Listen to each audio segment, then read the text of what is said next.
KBS 열린 토론.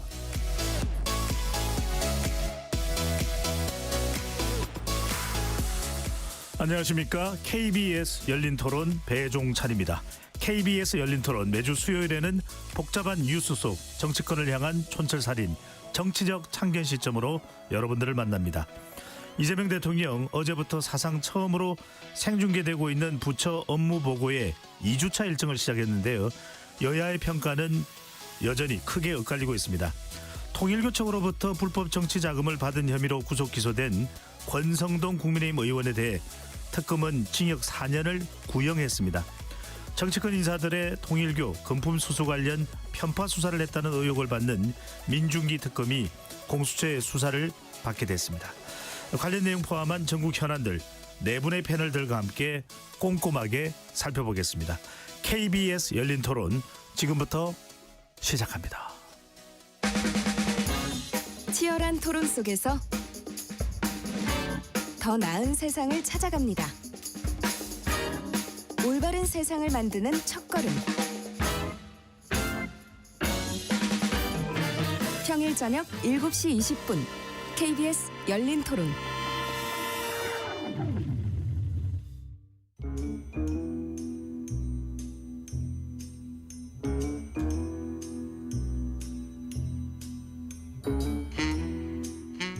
정치적 참견 시점, 오늘 함께 해주실 네 분 소개합니다. 전 국민의힘 대변인이시죠? 강전의 변호사 나오셨습니다. 예, 안녕하세요.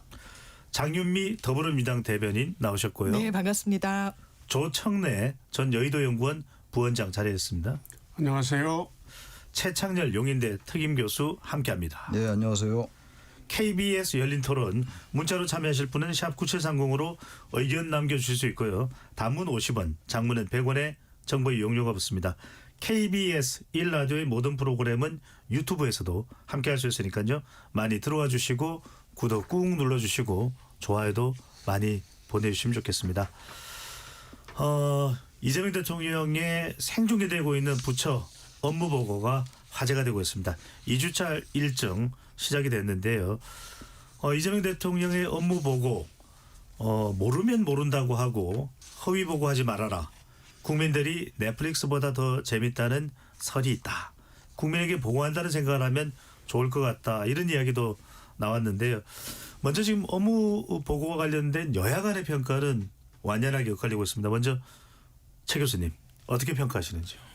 전 대단히 신선한 것 같아요. 일단은 총평은 말이죠. 그리고 업무 보고라는 게 너무 형식적으로 그친 면이 있어요. 사실은 그 대통령이 보고를 받으면 이제 뭐 실무자들이 또 얘기를 하고 그러겠습니다만 대통령이 워낙 대통령이 국정의 최고 책임자니까 어떤 뭐 자세한 거 이른바 디테일한 거 이런 것도 안 물어왔단 말이에요. 그리고 또 질문할 게 있으면 답변할 때도 장관이나 부처의 장이라든지 공공기관의 장들도 뭐 실무자 시킨다든지 이렇게 해왔어요.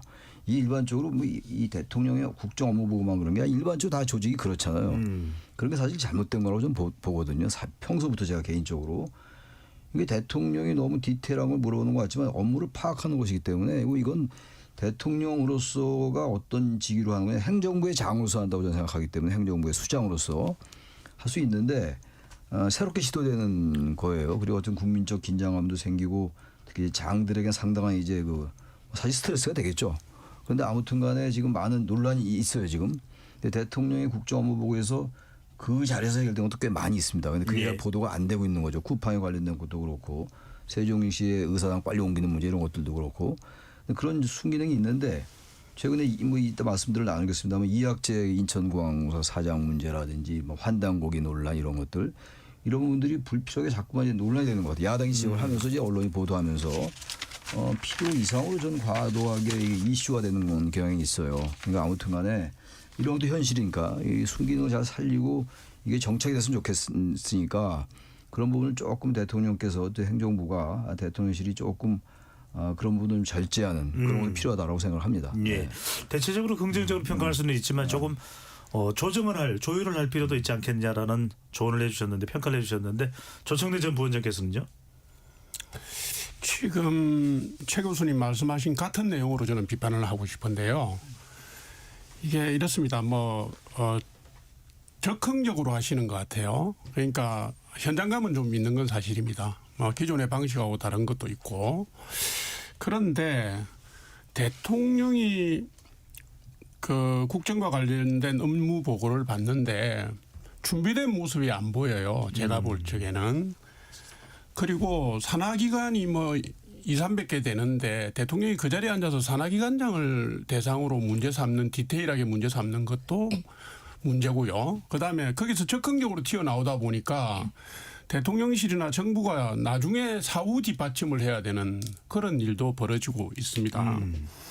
있어서 제가 볼 때는 대통령실에서 뭐 대통령의 지시 사항인지는 모르지만 대통령의 국정 업무 보고 받는 것을 대통령실에서 제대로 뒷받침을 못하고 있는 것 아니냐, 이런 생각이 제가 들어요. 네. 이학재 사장 같은 부분에 대해서 질문한 거를 뭐 정치적으로 뭐 의미 부여해서 얘기하고 싶지는 않습니다. 다만 제가 말씀드리고 싶은 건 이런 겁니다.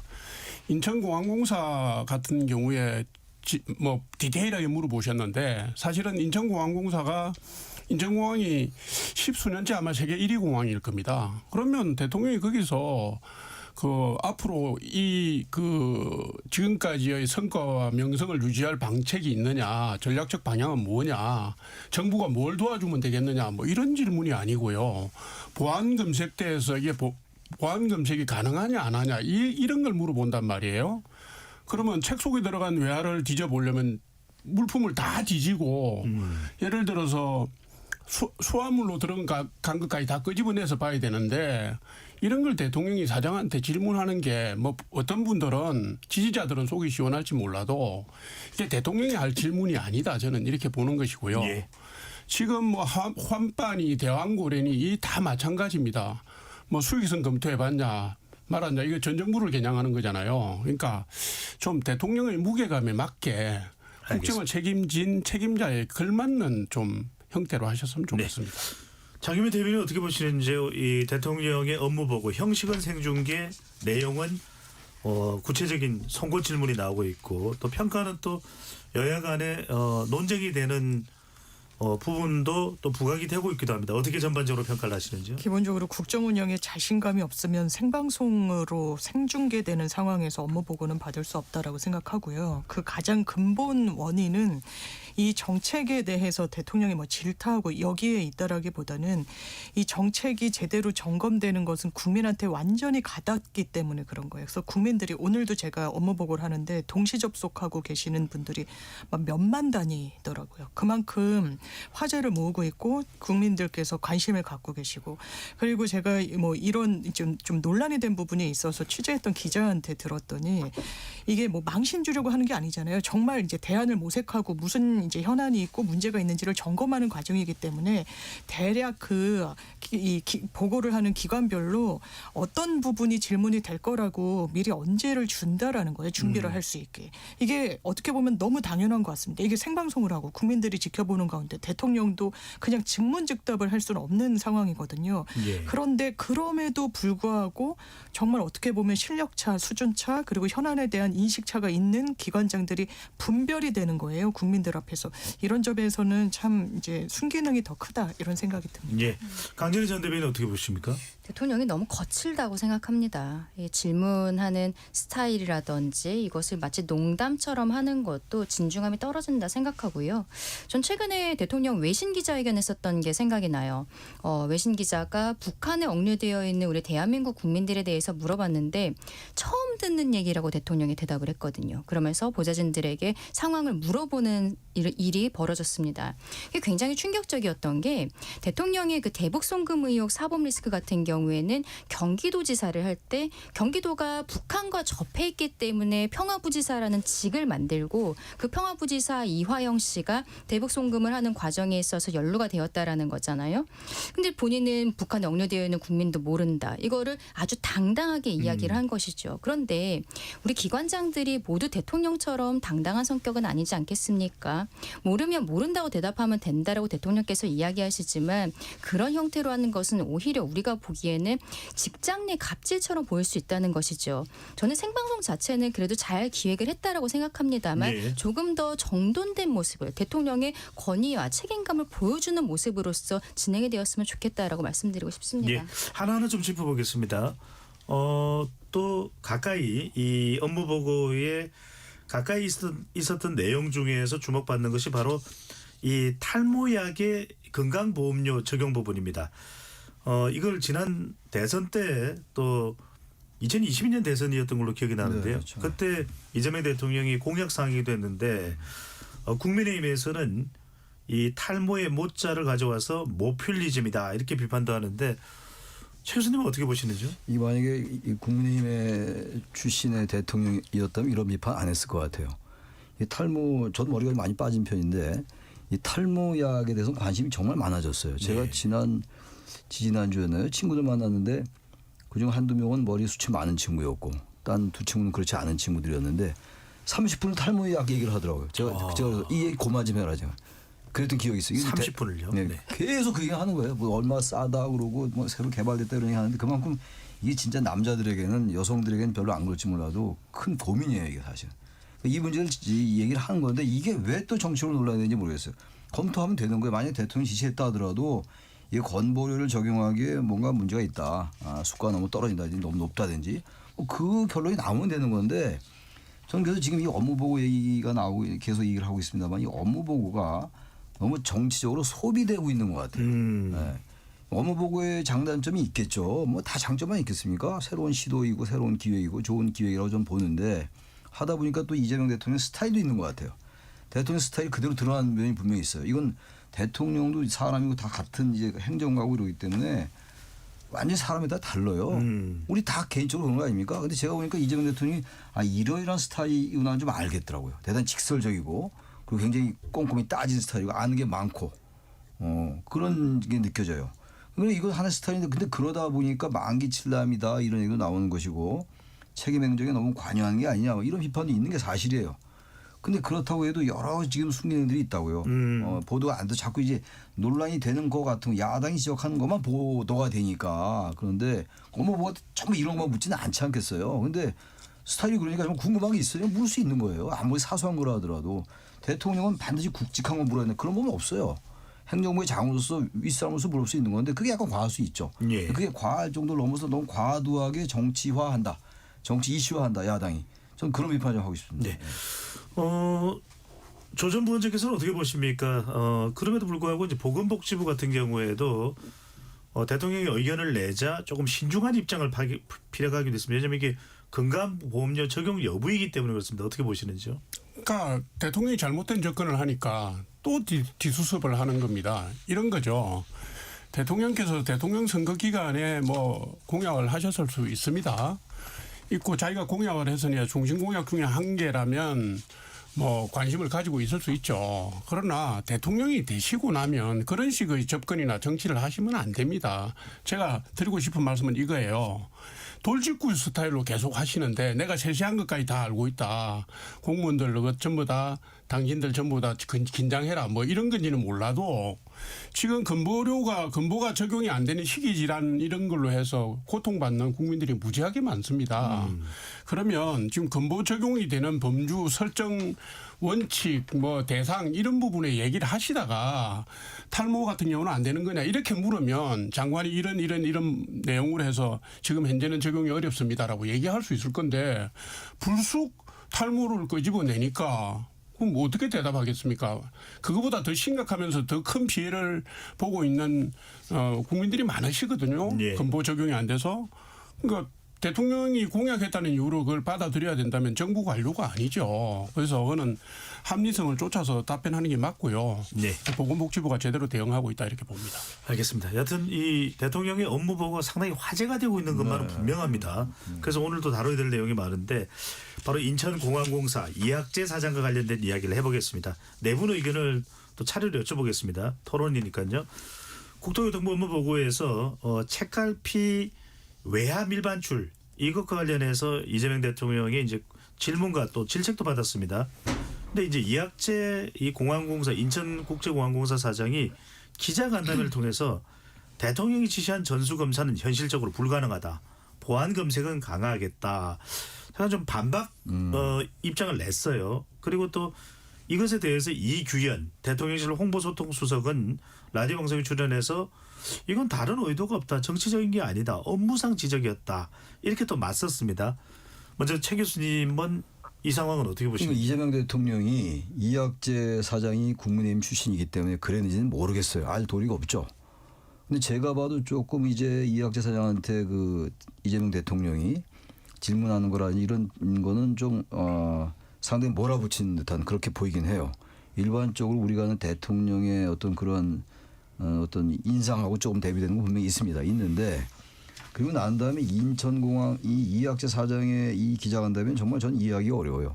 어쨌든 지금 대통령이 이 행정부의 수장으로서 산하기관 공공기관의 장악에 물어보는 거 아닙니까? 물어본 다음에 거기서 약간 논란이 생긴 거예요. 어쨌든 정치적으로 보도가 예. 됐고 거기까지 인정을 하겠는데 속내는 모르겠어요. 속내 우리가 대충 짐작하는 그런 거 이슈가 있겠습니다만 아니 세상에 그 공항 사장이 공사 사장이 이걸 기자간담회를 통해서 이렇게 하는 게 맞는 건가요? 이걸 행정적으로 얘기해야 되는 거 아닙니까? 무슨 정치를 합니까? 지금 아무리 이학재 이 사장이 정치인이고 뭐 인천시장 출마설도 있던데 그것과는 별개로 이런 태도는 아주 잘못됐다고 생각해요. 이거는 그 업무보고 자리에서 대통령의 관점에 따라서 어떤 질문이 너무 거칠었다. 아까 우리 강대현 여사 말씀처럼 예. 그렇게 볼 수 있어요. 각자의 생각이 다를 수 있고 뭐 그렇게 보지 않는 사람도 있겠죠. 더 시원스럽다 이렇게 볼 수도 있겠습니다만 그렇다고 이렇게 대응하는 게 맞는 건가요? 이거야말로 정치적이고 정말로 이건 감정이 섞인 본인이 정치하고 있는 거라고 좀 봐요. 만약에 이분이 국민의힘 출신이 아니고 정치할 사람이 아니라면 이렇게 했겠어요? 당연히 자신의 어떤 그 직위에 대한 불안감도 있으니까 이렇게 안 했겠죠. 네. 이것도 저의 뭐 추론이긴 합니다만 이렇게 하는 게 어디 있습니까? 무슨 대통령하고 지금 무슨 각 뭐 여야의 후보인가요? 대선 후보도 아니고 이렇게 하는 법이 어디 있어요? 예. 이렇게 하면 그만두든가.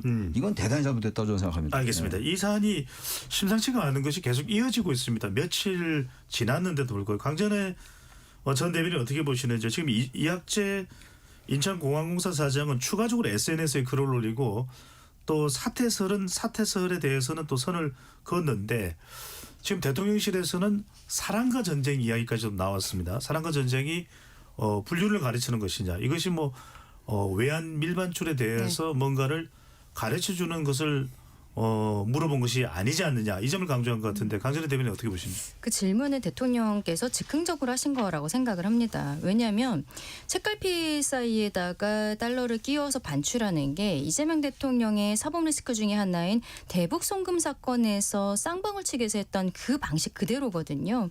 이런 것들을 만약에 참모가 써줬다라면은 그 참모는 바로 잘려야 된다고 생각을 하는데 저는 개인적으로 지금 이학재 사장 같은 경우에는 대통령이 고마울 것 같아요. 이분이 실제로 어떤 생각을 갖고 있는지는 모르겠습니다만 인천시장 하마평에는 계속 올라가고 계시는 분이었는데 대통령이 이학재라는 이름을 전 국민에게 알려준 상황입니다. 이 정도면 인천시장이 아니라 경기도지사까지 노릴 수 있는 상황이 아닐까라는 생각이 드는데 이학재 사장 입장에서는 본인이 보수로서 여기에 대해서 대응하는 모습을 보이는 게 사장을 넘어서서 앞으로의 정치적인 행보에도 도움이 된다는 판단을 했기 때문에 이게 좀 길어지고 있는 상황도 있다고 보거든요. 결국에는 저는 대통령께서 굳이 하지 않아도 될 만한 이야기들을 하시면서 면박을 주면서 긁어 부스럼을 만들었다 그렇게 생각합니다. 장현미 대변인은 어떻게 보시는 지금 국민의힘에서는 지속적으로 이것이 대북 송금과 관련 있는 거 아니냐라는 주장을 또 계속 하고 있거든요. 전 지나친 프레임이라고 생각하고요. 이 부분과 관련해서도 뭐 이학재 이 사장이 답변을 잘했음에도 불구하고 꼬투리를 잡아서 질타를 했으면 이게 정치적인 접근을 했다라는 비판이 맞을 텐데 현안에 대해서 제대로 답변 못했습니다. 그리고 기자회견을 통해서 사실은 이거고 외화 밀반출 다 점검은 안 되는 거고 이게 우리 업무가 아니라 세관의 업무고 아니요 언론에서 팩트 체크해봤더니 MOU를 체결해가지고 외화 반출과 관련해서는 세관, 인천공항공사 같이 협력을 하도록 돼 있어요. 심지어 본인 임기 중에 있었던 일입니다. 그리고 이집트 공항과 관련해서도 입찰 상황 얼마나 중요합니까? 해외 공항과 관련해서 우리가 관여할 수 있어서 큰 수익을 낼 수 있는 그런 부분에 대해서도 우물쭈물하고 그리고 나중에 이게 뭐 입찰도 되지 않아서 내가 보고를 받지 않았다. 그런데 문서는 다 만들어져 있더라고요. 공항공사에서 여기에 대해서는 이렇게 채비해가지고 답변할 것을.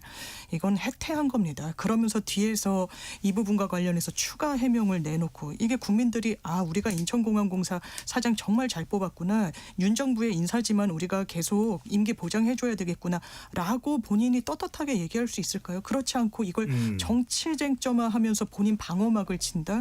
대단히 좀 부적절하다고 생각합니다. 네. 조던 부원장께서는 어떻게 보시면 이게 일파만파 확대되고 있습니다. 김윤덕 주무부처장 국토교통부 장관은 이학재 사장 SNS 발언 시정해야 된다. 윤종군 민주당 의원은 이학재 사장 글 내리고 사과하라. 어떻게 보시는지요? 지나치게 모든 사람들이 지나치게 과잉 대응을 하고 있다 저는 봅니다. 이학재 사장에 대해서는 뭐 두둔할 생각이 전혀 없습니다.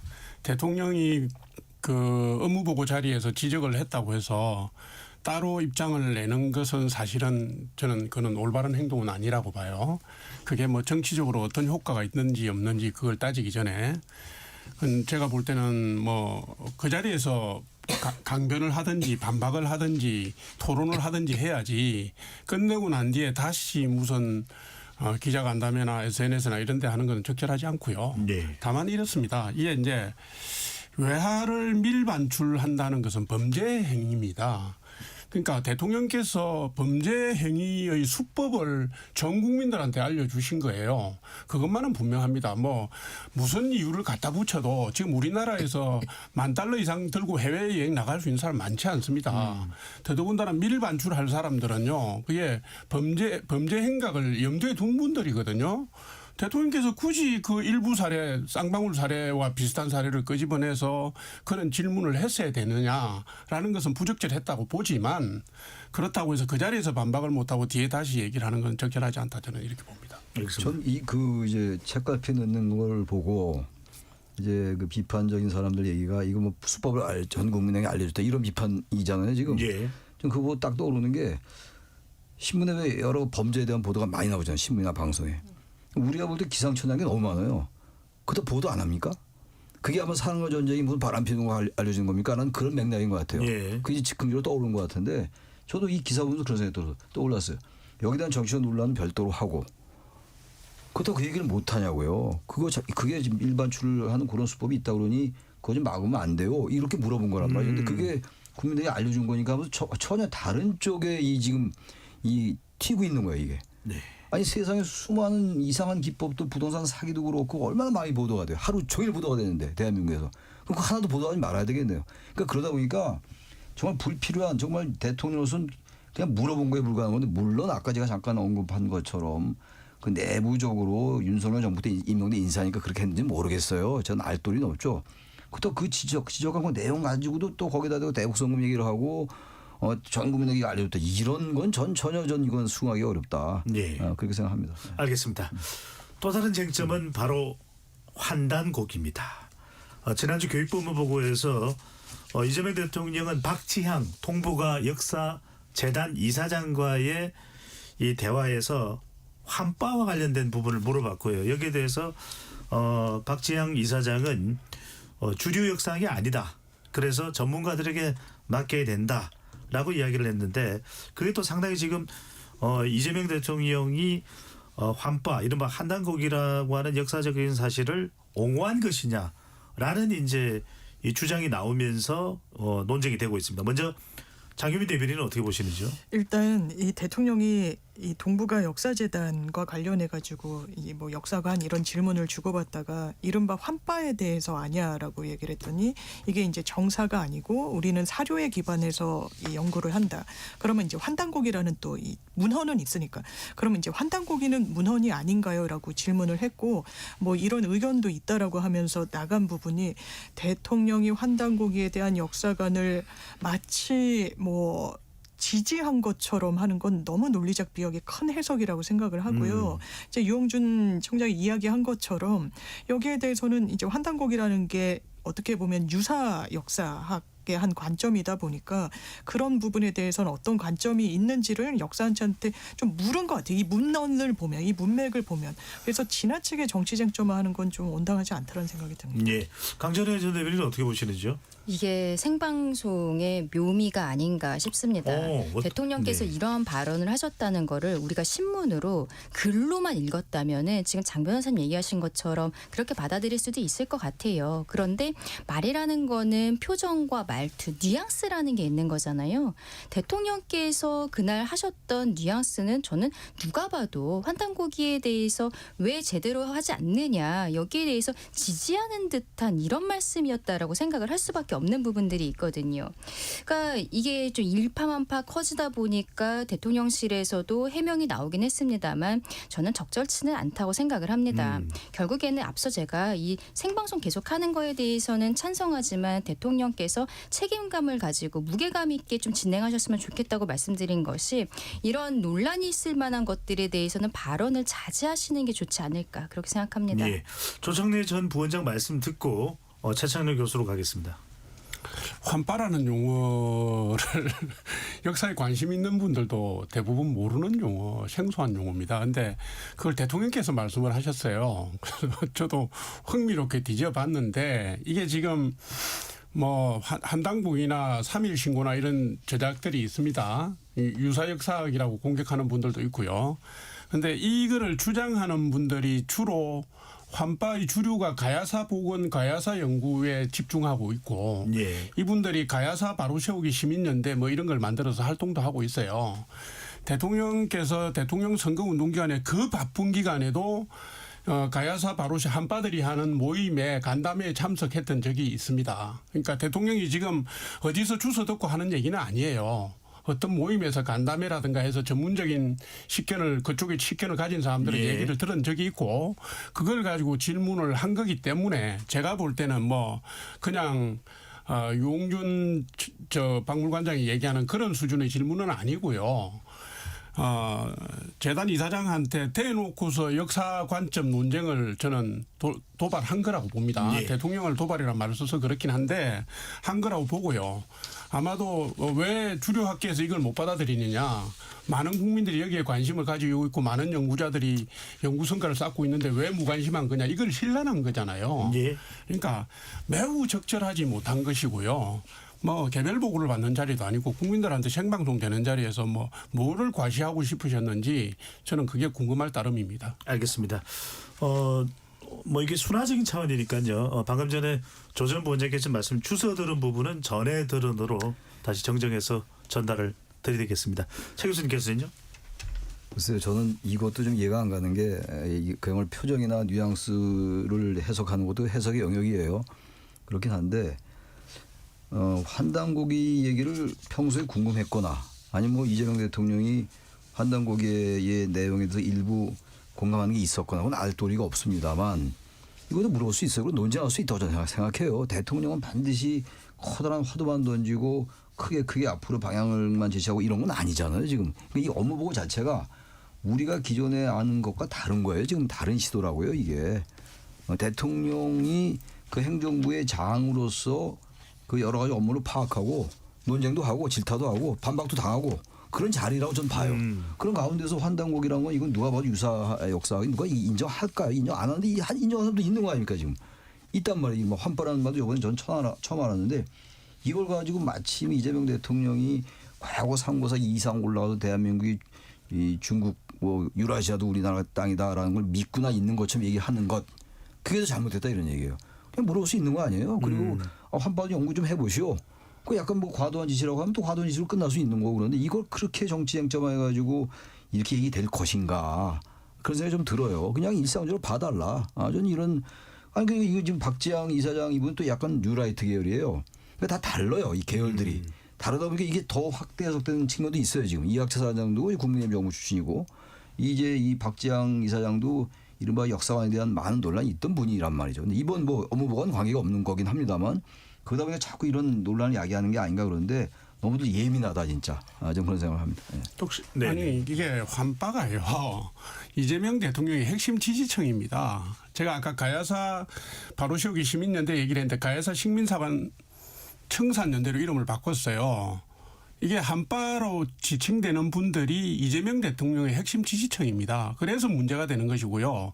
이것은 예를 들면 대통령실이나 무슨 학회에서 이걸 문제 삼을수록 사실은 시간이 갈수록 이재명 대통령한테 유리한 이슈가 아닙니다. 그냥 언젠가 한번 관심이 있어서 물어본 수준으로 그렇게 가볍게 보시면 안 되고요. 취지청에서 이분에게 전달됐던 어떤 게 각인된 형태로 나온 거다 이렇게 보기 때문에 제가 볼 때는 이게 적절하지 않다라고 아까 말씀을 드린 겁니다. 알겠습니다. 자, 또 하나가 이제 오늘 있었던 이슈죠. 바로 권성동 국민의힘 의원에 대한 검찰의 구형이 내려졌습니다. 자, 통일교로부터 정치자금 1억 원을 수수한 혐의를 받고 있는 권성동 의원의 이 구형이 검찰 구형이 내려졌는데, 자, 이 강전의 전 대변인 오늘 네. 구형이 나오게 된 배경을 좀 설명을 해주시죠. 의견도 말씀해 주시고요. 네.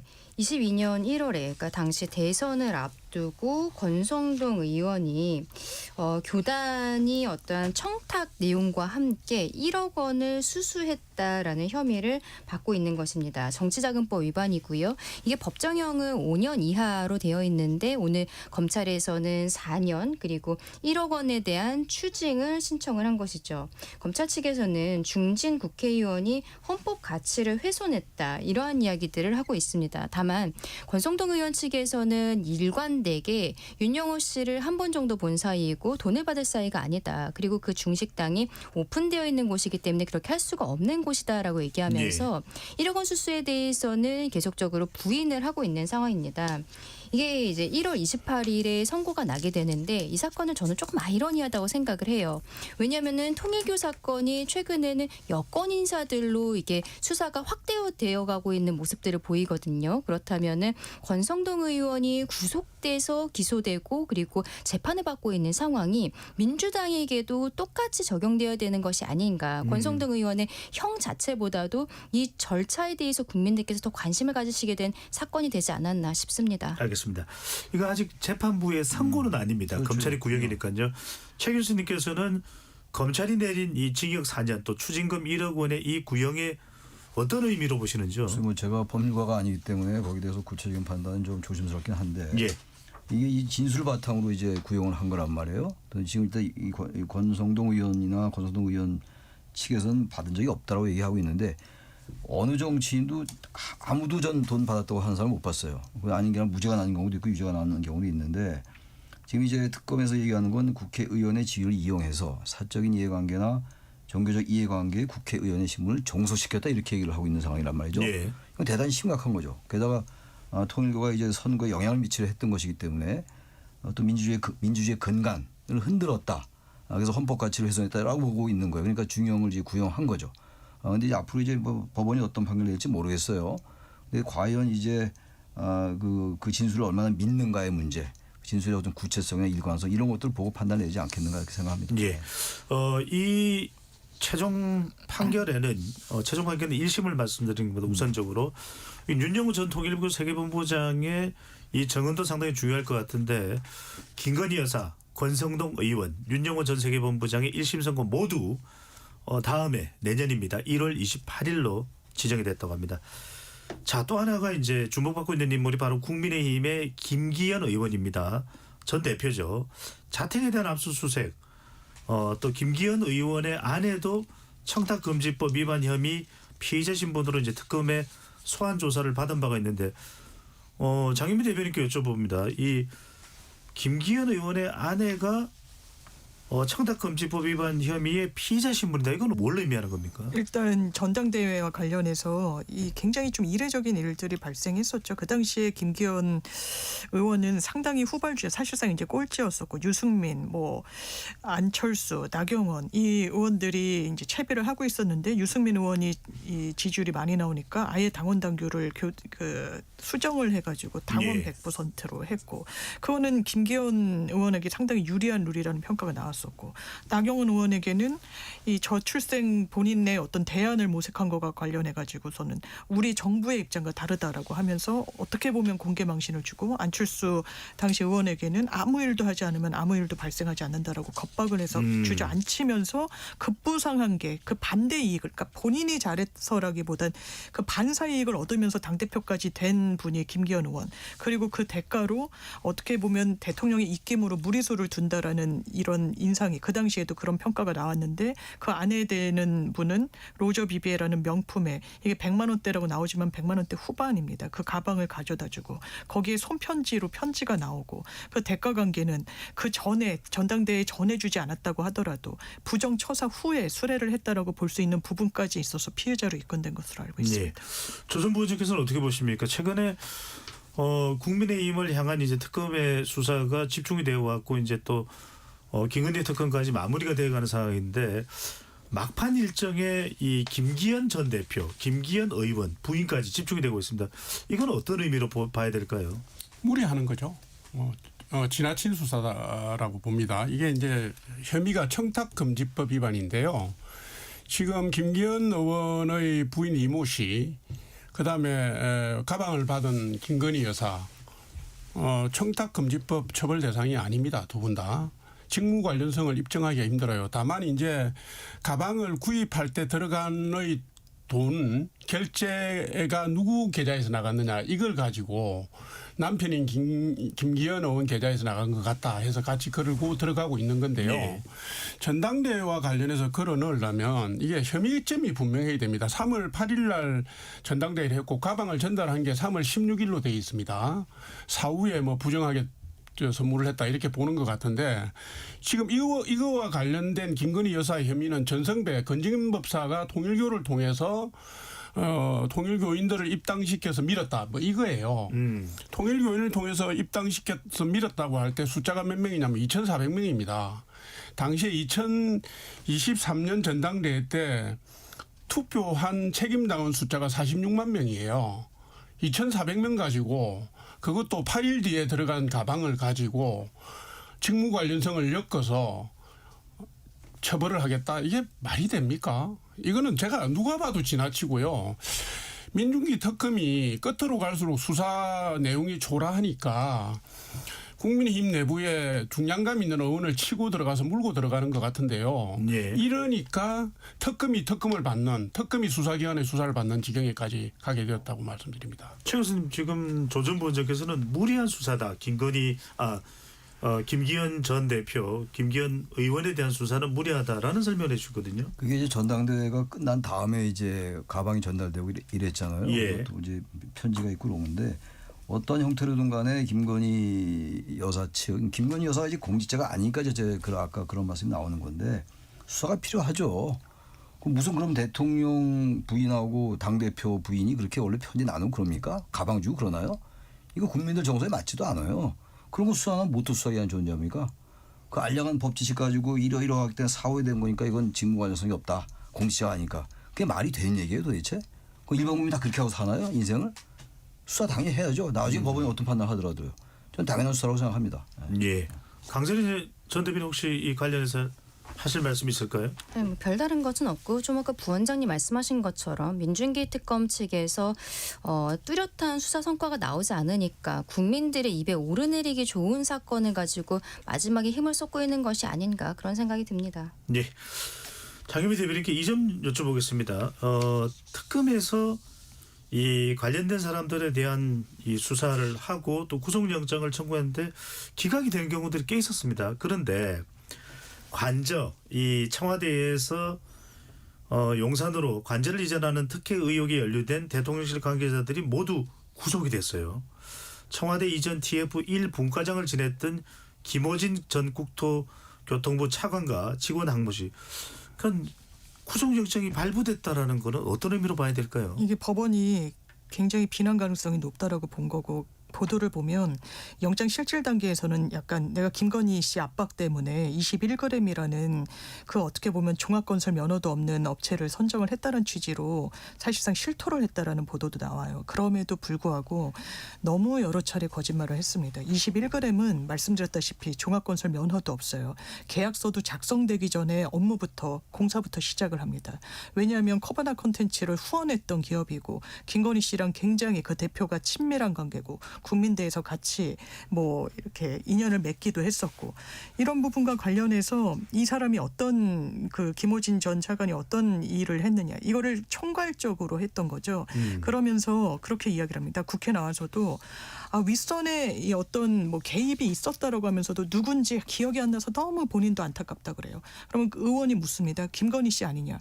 김건희는 아니라고 딱 잘라 얘기해요. 그런데 김건희가 아니면 아무것도 설명되지 않는 부분이 있었던 거죠. 그러면서 이게 다 관련 규정을 위반하고 수의 계약을 하고 이게 12억인가가 공사 대금이 들어가는데 그러니까 관련 규정이 위반되니까 조달청을 눈속임을 하면서 공사를 강행했던 거예요. 그러면서 국회 나와서는 거짓말까지 하고 법원 단계에서는 이렇게 인정하는 듯 마는 등 하는 그런 태도로 임하니까 영장이 발부된 겁니다. 강진희 전 대변인은 어떻게 보십니까? 이 관저 이전 특혜 네. 의혹 연루된 사람들은 차례로 구속영장이 발부가 됐거든요. 그렇죠. 저는 이 부분에 있어서 의혹은 결국 재판에서 가려질 것이라고 생각을 하는데 이분들 특히 김호진 전 차관을 넘어서서 일반 직원이었던 황 씨까지 구속영장을 굳이 특검에서 청구를 했었어야 되는가. 지금 어느 정도 또 인정한 부분들도 있고 사실관계에 대해서 특검에서 조사를 한 부분들이 많거든요. 예. 그렇다면은 우리는 어쨌든 불구속 수사 그리고 불구속 재판이 원칙인 대한민국인데 결국에는 김건희 특검이 구속영장 발부가 굉장히 낮게 나왔다라는 거, 뭐 내란 특검이나 이런 데도 마찬가지이긴 합니다만 이러한 지적들이 계속 나오고 있기 때문에 어떻게 보면 영장을 쳤을 때 쉽게 영장이 발부될 수 있는 다만 이렇게 구속하지 않고서도 그냥 재판에 넘어가도 큰 문제가 없을 만한 사람들을 골라서 마지막에 시간을 쓰고 있는 것이 아닌가 생각합니다. 알겠습니다. 그래서인지 추가적인 이 수사 특검 활동이 필요하다라는 차원에서 정청래 대표는 오는 28일을 기점으로 해서 이때가 이제 김건희 특검의 수사가 종료가 되는 날입니다. 이달 28일 2차 추가 종합특검 관련해서 당의 이 의견들을 종합적으로 모아보겠다 이렇게 이야기를 했는데 두 분께 여쭤보겠습니다. 먼저 조 전 부원장께요. 2차 종합특검 민주당은 추진하려고 하는 의지가 강한데 어떻게 보시는지요? 지방선거용이죠. 내년 6월까지 끌어야 되니까 내란 프레임 가지고 어떻게 끌어볼까 절치부심하고 있는 모양인데요.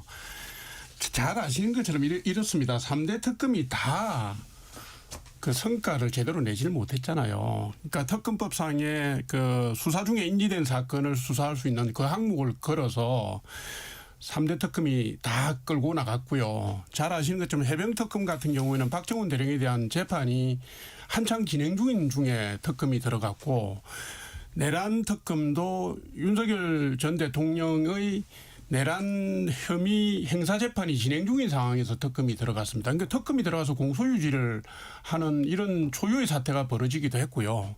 말은 뭐 관련 수사를 한다고 했지만 다 인지 수사를 한 겁니다. 예를 들면 민중기 특검 같은 경우에 26명 기소했는데 그 중에서 16명은 김건희 여사와 연관성을 혐의점을 밝혀내지를 못했습니다. 그런 상황에서 마무리하는 특검을 종합특검 2차 특검을 하겠다고 하는데 그러면 수사 중에 인지된 사건 중에 통일교 부정정치자금 수수와 관련된 민주당 사건도 끼워 넣어야죠. 예. 자기들 거는 빼고 뭐를 종합하겠다는 겁니까? 공소유지 특검을 하겠다는 겁니까? 매우 말도 안 되는 부적절한 입장이라고 생각합니다. 네, 2차 특검에 대해서 부적절한 입장을 조 전 부원장께서 말씀해 주세요. 최 교수님 어떻게 보시는지요? 미진항이 많이 있긴 있는데 지금 2차 특검이 실질적으로 이루어지기가 쉽지 않을 것 같아요. 지금 통일교와 민주당 관련 의혹이 나와 있잖아요. 어쨌든 간에. 그리고 지금 국수본이 수사를 하고 있는데 민중기 특검도 지금 고발을 당한 상태예요. 그래서 민중기 특검이 아까 말씀하신 것처럼 압수수색도 당한 이런 상황인데 추가 특검을 한다고 해도 일단 6개월을 이제 해왔는데 특검을 다시 2차 특검을 한다? 그럼 민주당에 대한 관련된 특검 껴넣어야 될 겁니다 아마. 그거 하지 않고 2차 특검을 완전히 그건 빼고 그 사안 빼고 한다. 그거는 아마 국민적으로 여론의 지지를 받기 어려울 거예요 아마. 그래서 민주당도 얘기는 하는데 상황을 보고할 것 같아요. 제가 볼 때 이거는. 알겠습니다. 관련된 내용들은 2부에서 더 깊숙이 들어가 보도록 하겠습니다. KBS 열린 토론 잠시 참여 안내로 듣고 2부로 돌아오겠습니다.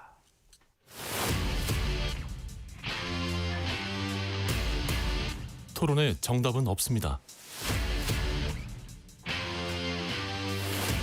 토론이 세상을 바꿀 수도 없습니다. 하지만 질문은 새로운 세상을 만들 수 있습니다. 질문으로 올바른 세상을 만드는 첫걸음. KBS 열린 토론.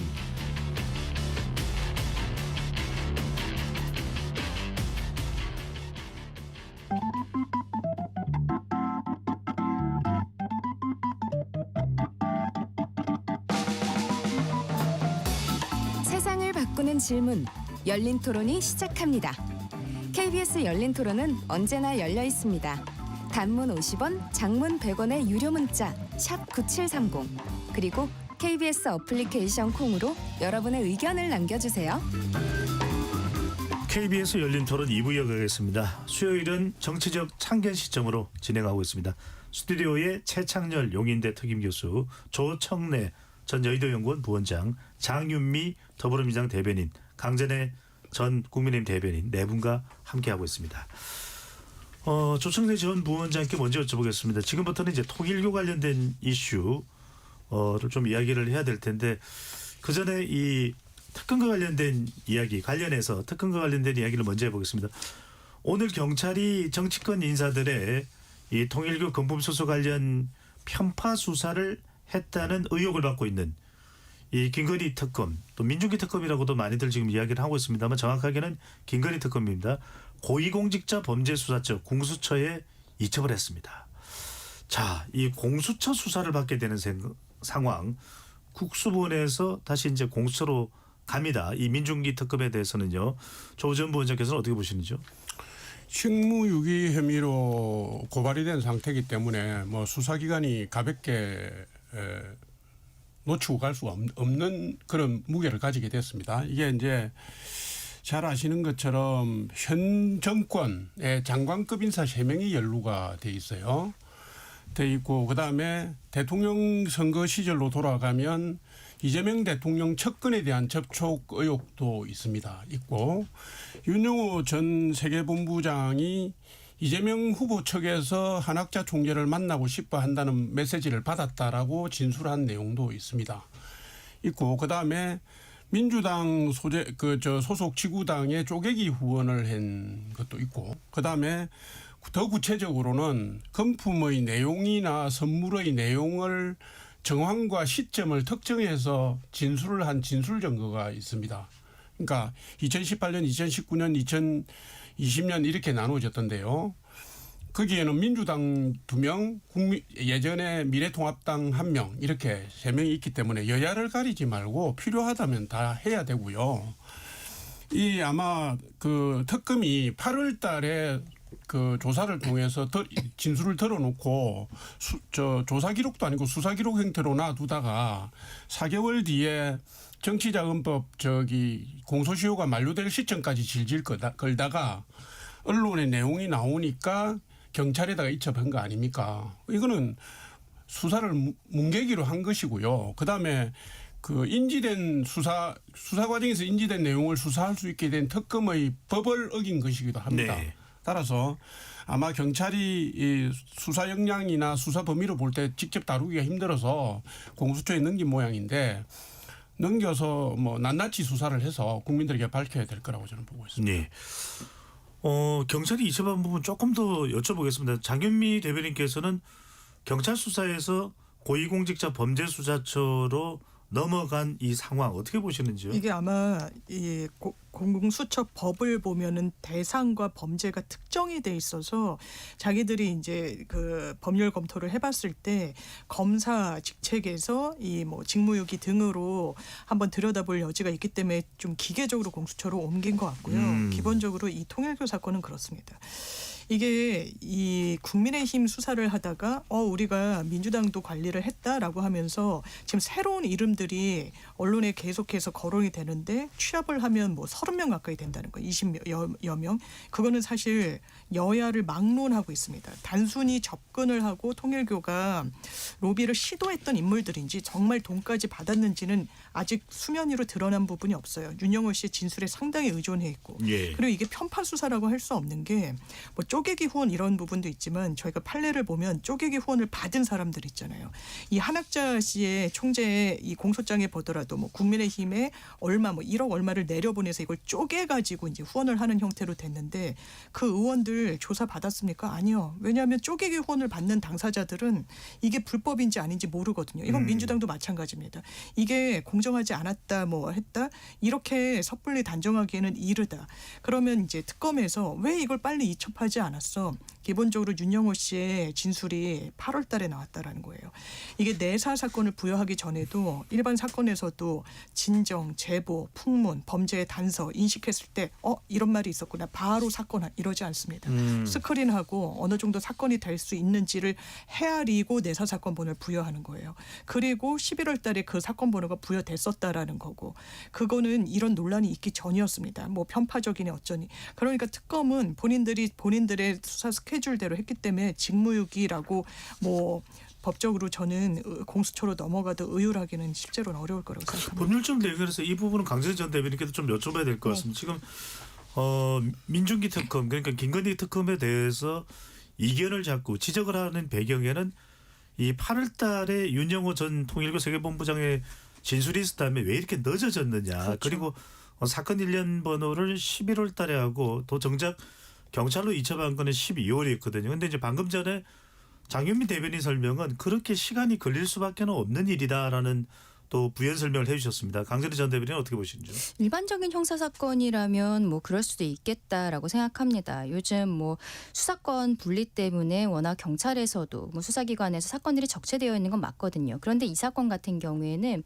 굉장히 관심도가 갈 수밖에 없는 거고 공소시효에 문제가 있는 거예요. 2018년경에 돈을 준 것으로 지금 이야기를 하고 있는데 윤영호 본부장은 이게 정치자금법으로 이유를 했을 때는 공소시효가 7년. 지금 2025년이니까 만약 2018년 12월이라고 해도 이번 달이 끝나면 이제 끝나는 것이죠. 그리고 뇌물죄로 특검도 보았다라고는 이야기를 하고 있습니다만 뇌물죄로 의유를 해도 만약에 3천만 원이 되지 않는다면 이것도 역시 공소시효가 7년에 불과하기 때문에 올해 말이면 다 끝날 수밖에 없는 거예요.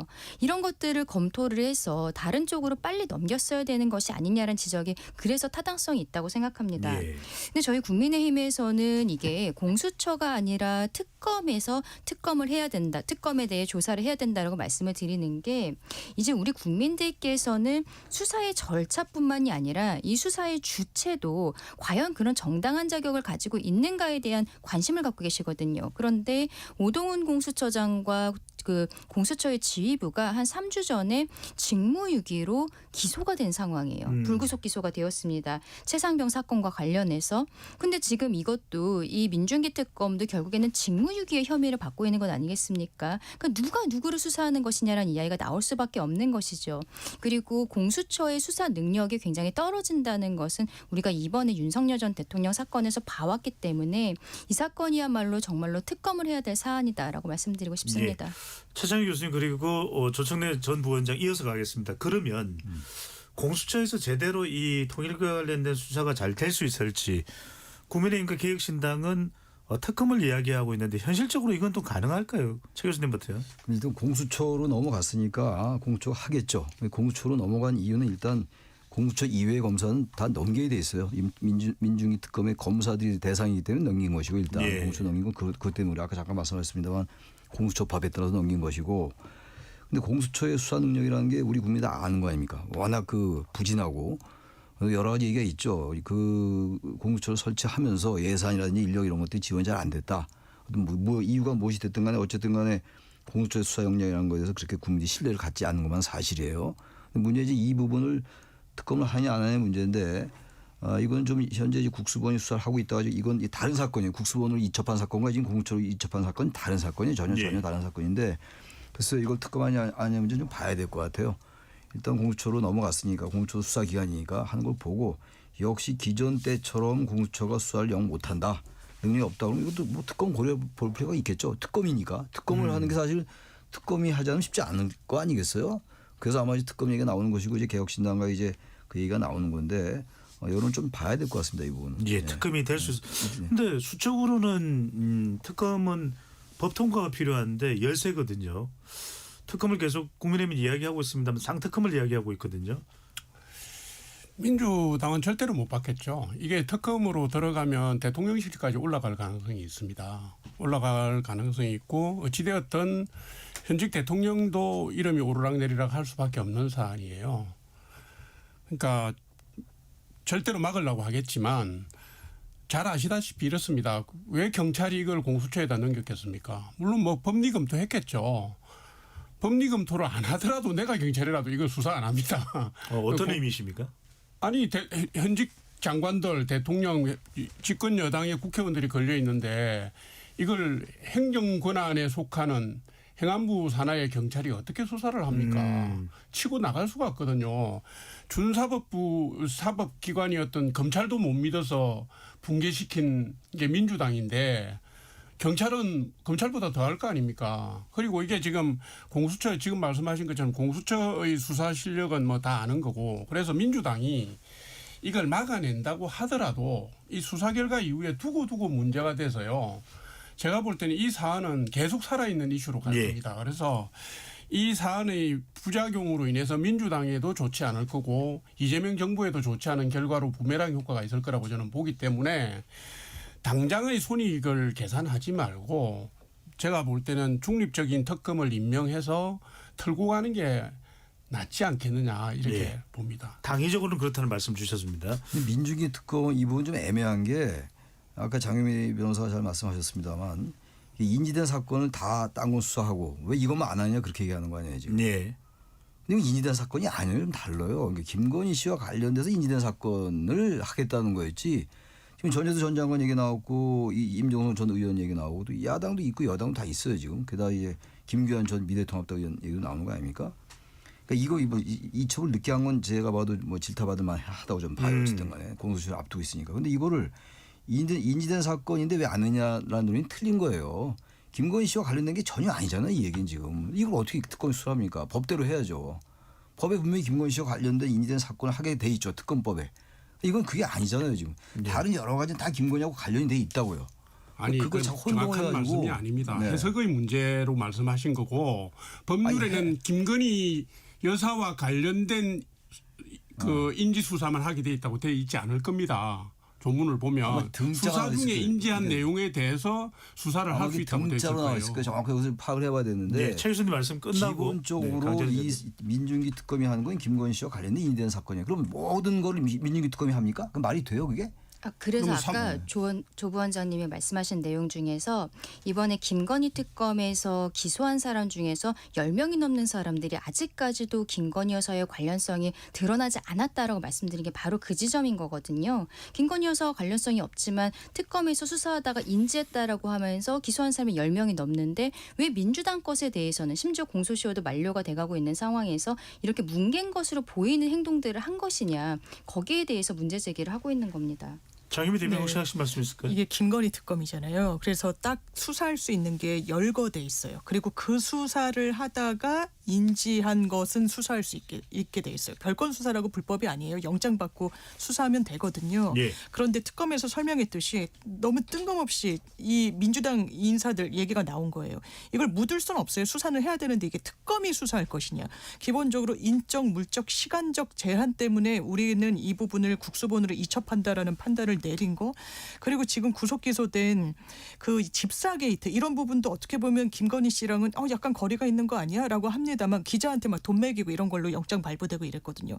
그런데 최소한 김예성이라고 해외로 도주해가지고 김건희의 어떤 뭐 집사였네 뭐네 하는 사람들과의 이 연결고리는 있어요. 그러니까 줄기는 김건희 거기에서 가지가 특검의 수사 범위라고 보는 게 상당한 범위고 이제 민주당 이러면은 이 부분은 특검이 제한적으로 하고 뭐 주구장창할 수 있는 수사기관이 아니다 보니까 이건 국수본으로 이첩해서 수사하는 게 맞습니다. 알겠습니다. 이제 국민의힘으로 가보겠습니다. 국민의힘도 오늘이죠. 오늘 상당히 이 파장이 큰 사안이 또 생겼습니다. 바로 이제 이 친한계로 분류되는 김종혁 전 최고위원이 이 당무감사위원회에서 당원권 정지 2년을 이 당윤리위원회에 권고하는 그런 판정을 내겠습니다. 당원권 2년 정지입니다. 자, 한동훈 전 대표는 이 징계 결과에 대해서 민주주의를 돌로 쳐 죽일 수는 없다. 이렇게 강력하게 반발했고요. 근데 또 한편으로는 나경원 의원은 조금 장동혁 대표 쪽에 힘을 싣는 거 아닌가 했는데 시기적으로 좀 아쉽다. 당력을 모아야 될 때인데라는 또 의견을 냈습니다. 강전의 전 대변인 이거 어떻게 받아들여야 될까요? 그렇죠. 저도 좀 시기적으로 안 맞다. 차라리 장동혁 죄송합니다. 중징계 근거는 어제였습니다. 네. 장동혁 대표가 대표로 선출되는 과정에서 이 단계 사건이라든지 친한계에 대해서는 문제 제기를 하고 정리하겠다는 걸 분명히 밝혔거든요. 그렇다면은 대표 되자마자 이것들을 정리하는 것이 맞지 않았나. 지금에 와서 이것들이 진행이 되다 보니까 오히려 장동혁 대표가 여러 가지로 리더십의 시험대에 올라가 있는 상황이라고 보이는데 이 위기를 친한계를 치면서 딛고 올라가려는 것이 아니냐. 오해 아닌 오해를 살 수 있는 그런 시기가 맞다고 봅니다. 그리고 지금 저희는 통일교와 관련해서 특검을 해야 된다라고 말씀을 드리고 있거든요. 장동혁 대표가 삭발을 하든 단식을 하든 강한 모습을 보여줘야 되는데 지금 당원들이 혼란스러운 거예요. 이 사건들에 대해서 심지어 당원권 정지 2년이라는 것은 굉장한 중징계이기 때문입니다. 그리고 이게 어차피 지금 윤리위원장도 공석이고 해서 윤리위도 새로 꾸려야 되니까 빠르게 정리될 수 있는 사안들도 아니거든요. 여러모로 시기적으로 많이 아쉽다. 저도 개인적으로 그렇게 생각합니다. 네. 또 다른 또 파장이 일어날 수 있는 사안들도 있습니다. 그게 바로 이제 한동훈 전 대표와 관련되는 가족이 개입했다는 당원 게시판과 단계라고 이야기를 하죠. 윤석열 전 대통령 김건희 여사 관련된 비방글 계속 이제 진행 중인데 이호선 국민의힘 당무감사위원장은 이렇게 또 자신의 블로그에 글을 올렸습니다. 들이받는 소도, 임자도 돌로 쳐 죽일 것. 상당히 좀 강한 발언으로도 해석될 수가 있는데 최 교수님 어떻게 받아들이십니까? 이호선 당무감사위원장이 왜 이렇게까지 하는지 이게 제가 볼 때는 아마 장동혁 대표하고 교감이 있는 것 같아요. 교감이 없다고 하는 게 이상하겠죠. 근데 이렇게 지금 이게 무슨 성경에 출애굽기에 나온다는 얘기 아닙니까? 들이받는 소가 누군지 모르겠어요. 이게 무슨 한동훈 대표인지 전 대표인지 누군지 모르겠는데 지금 국민의힘이 이럴 때가 지금 아니에요. 지금 단계가 언제 했대 이게 작년에 나왔던 얘기입니다. 작년도 얼마나 시끄러웠어요. 1년 만에 지금 이제 여러 가지 당내에서도 12.3 비상계엄 1년 되고 난 다음에 여러 의원들의 비판 반성이 있었고 장 대표에 대한 여러 가지 지금 압박이 있어요. 김재석 의원 같은 경우는 뭐 공개 단체 행동도 하겠다고 그랬나요? 무슨 행동에 나서겠다 이런 말도 하고 그랬었는데 예. 그러다 이걸 이 한동훈 쪽을 끌어들여 가지고 위기를 돌파를 하는 것 같아요. 그러면서 그 일환으로 지금 단계 논란 다시 끄집어내는 것 같고 그래서 김정혁 전 최고에 대해서 이거 당원권 정지 2년이 말이죠. 이게 당협위원장인데 지방선거 아무 공천도 거기 관여도 못해요. 이거는 아주 엄벌의 중징계예요. 중징계. 물론 윤리위원회가 이걸 받아들일지 안 받아들일지 모르겠습니다. 이호선 위원장이 이걸 굳이 또 블로그에 또 올렸잖아요. 윤리위에 권고해놓고 이건 보니까 완전히 저기 김정혁 그 장동혁 대표 등 그쪽 세력들이 당내에서도 몰리고 워낙 이해가 안 가잖아요. 12.3 비상계엄 1년 되고 난 다음에 뭔가 전향적인 메시지를 기대했는데 전향적인 메시지커녕 무슨 의회 폭거에 맞서가지고 비상계엄을 했다고 정당하고 이렇게 나온 상황이니까 이건 여야 보수 진보의 문제가 아니에요 이미. 그냥 이걸 더 무마하고 방어하기 위해서 이런 식의 무리를 두는 게 아닌가. 그렇게밖에 해석이 안 됩니다. 전 개인적으로. 네. 조성래 전 본적에서는 또 여의도의 싱크탱크인 여의도연구원 부원장을 역임하셨는데 지금 이제 지지율을 끌어올려야 된다라는 지지층들의 목소리도 나옵니다. 그런 반면에 상당한 또 갈등이 될 수 있는 김종혁 전 최고위원에 대한 중징계 또 당원 게시판에 대한 당무감사위원회의 강력한 또 조사 의지 장동혁 또 국민의힘 대표는 장해찬 전 최고위원 청년 최고위원이었죠. 여의도 연구원 부원장에 임명을 했고 김인수 최고위원은 국민소통 특별위원장에 임명을 했습니다. 어떻게 해석을 해야 될까요? 그 당직 인선이라는 것은 뭐 대표의 메시지입니다. 그러니까 흔들림 없이 가겠다는 의지를 드러낸 걸로 보시면 맞고요. 저는 그렇게 이해합니다. 물론 뭐 여의도 연구원 부원장은 복수입니다. 한 사람이 아니기 때문에 또 작게 보면 작게 볼 수 있고 크게 보면 크게 볼 수 있는데 메시지란 측면에서는 분명하다 이렇게 제가 말씀을 드릴 수 있고요. 장동혁 대표가 당 대표가 되고 난 이후에 체제를 갖추는데 시간이 오래 걸렸습니다. 그러다 보니까 아까 우리 강 변호사께서 말씀을 하셨는데 지금 대여 투쟁에 올인해야 될 시점에 맞는 거냐 하는 문제 제기가 그렇게 나오는 거거든요. 근데 아마 장동혁 대표는 이런 생각을 하는 것 같습니다. 지방선거를 유념해서 보면 핵심 지지층을 결집하는 게 먼저 가야 되고 그다음에 확장성 도모로 가야 된다는 어떤 로드맵이나 계획을 가지고 있는 것 같아요. 그래서 지금 김종혁 전 최고 문제나 단계 문제는 뭐 당무감사위원회가 어떤 권고안을 낸다고 해서 윤리위원회가 그대로 가지는 않습니다.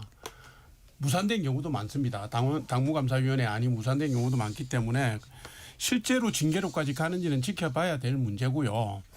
장동혁 대표나 지도부 입장은 어쨌든 예전에 문제가 됐던 문제 소지가 있는 것은 털고 가야 된다는 그 과정으로 보시면 되겠습니다. 왜냐하면 한동훈 대표의 단계 문제는 사실은 한동훈 대표가 재직 시에 이걸 털고 갔으면 더 좋았겠다라는 지적들이 많거든요. 예. 그대로 안고 갈 수는 없는 문제니까 한 번은 청산해야 될 겁니다. 조 전 부원장님 설명을 듣노라면 장윤미 대변인께 좀 여쭤보겠습니다. 장동혁 대표는 이 한동훈계 정리 그리고 지지층 결집 강화를 통해서 지방선거 승리 전략으로 삼겠다는 것인데 어떻게 보시는지요? 저는 일단 조 부원장님 말씀에 공감이 되는 게 이거는 빌미를 한동훈 전 대표가 준 거예요. 이거는 자기가 당대표라서 대통령과 대립각이 있으면 정치력으로 풀어내야 되는 임무가 있는 상황 속에서 의혹의 핵심은 가족들을 시켜서 익명 뒤에 숨어서 대통령 부부를 대단히 험하게 그 당시에 뭐 게시글들을 막 집약적으로 올렸다는 거 아닙니까? 그 문제에 대해서 본인은 어떻게 보면 침묵하고 문제 제기가 있으면 당이 퇴행을 한다. 이거는 딴소리를 하는 거예요. 거기에 대한 답변이 아닙니다. 그러면 장동혁 대표 굉장히 정치적인 대립각을 세우고 있는 상황 속에서 이 부분을 역공을 펴는 하나의 지렛대로 삼고 있는 거잖아요. 그러면 아마 도덕적인 무슨 뭐랄까요? 이런 좀 그 의식이 좀 높아서 그런 것 같기도 한데 여기에 대해서는 진실을 얘기해야 돼. 본인이 털고 가야 됩니다. 이걸 누가 알겠어요? 가족 문제인데. 그러니까 뒷번호, 전화번호가 같다. 한 명은 자식이고 외국에 있는 재외 당원이다. 이렇게까지 이야기하면서 사실상 가족을 지목하고 있는데도 거기에 대해서는 이런 방구 말을 하지 않는 건 정치력을 발휘하는 게 아니라고 생각합니다. 당원 게시판과 관련해서는 내용을 솔직하게 밝힐 필요도 있다. 강전혜 전 대변인 한 1분 남짓 시간 남았는데요. 그렇죠. 사실 중간 발표라고 하지만 거의 대부분이 결과가 나왔다라고 봐야 되는 상황에서 법적인 부분을 넘어서서 어쨌든 정치인으로서 가족들에 대해서는 한동훈 전 대표가 명확하게 입장을 밝힐 것이 필요하지 않을까. 앞으로도 정치를 하겠다라고 하고 있고 그리고 저는 오히려 이 부분에 대해서 입장을 밝히는 과정에 한동훈 대표에게 등을 돌렸던 당원들이 다시 한동훈 대표를 봐줄 수도 있겠다라는 생각도 들거든요. 그 기회를 잘 살렸으면 좋겠다 생각합니다. 알겠습니다. KBS 열린 토론 이것으로 마무리하겠습니다. 오늘 함께해 주신 조청래 전 여의도연구원 부원장, 최창렬 용인대 특임 교수, 강전혜 변호사, 장윤미 더불어민주당 대변인 네 분 말씀 고맙습니다. 감사합니다. 감사합니다. 지금까지 KBS 열린 토론 배종찬이었습니다.